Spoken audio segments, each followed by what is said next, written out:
Do you do a lot of work with research papers? Do you do a lot of work with honestly any papers, any educational type stuff? Because for me, I don't deal with those a lot, but I know a lot of you in the education space do. So in this video, I'm gonna show you how to make yourself have the easiest research experience of your life using PDF.AI.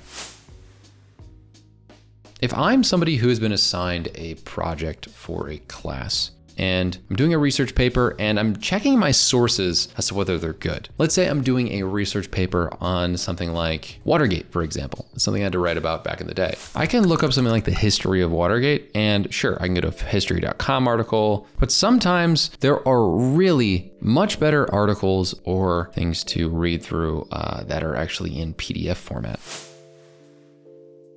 And if I wanted to, what I could do is I could find some of these different Watergate investigation documents that are on the internet regarding one from actually the Senate, which would be interesting to look at, one from a publishing company, Longdon Publishing, and one from PBS itself. And if I wanted to add them quickly to a place where I can analyze them for later, all I'd have to do would be to type PDF.AI and then /, and then in front of that, it adds this PDF to my account.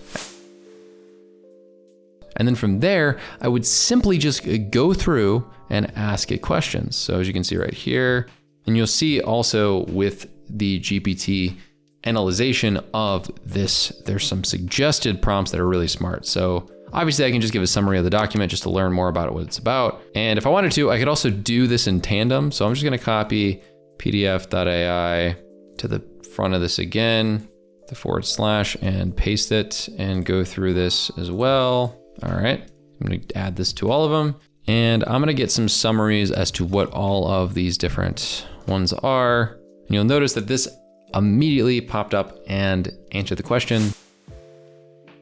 The Watergate Committee was created in 1973 to investigate campaign activities related to the 1972 presidential election. I do recall that, but this document provides information about the Senate Select Committee on Presidential Activities, also known as the Watergate activity. Okay, cool.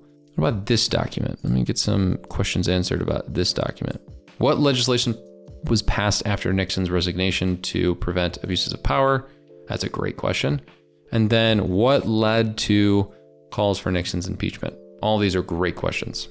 So let's start with the answer of this one first. The revelation that Nixon had secretly recorded conversations in the White House since 1971, as well as the firing of the special prosecutor, Archibald Cox, led to calls for Nixon's impeachment.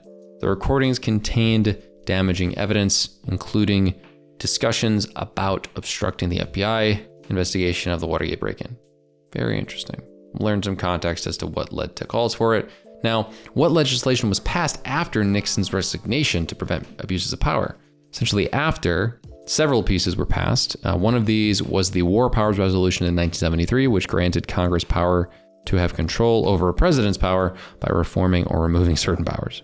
Another important piece of legislation was the Federal Election Campaign Act of 1974, which required election committees to report all party contributions and expenses, limiting what could be accepted as a contribution.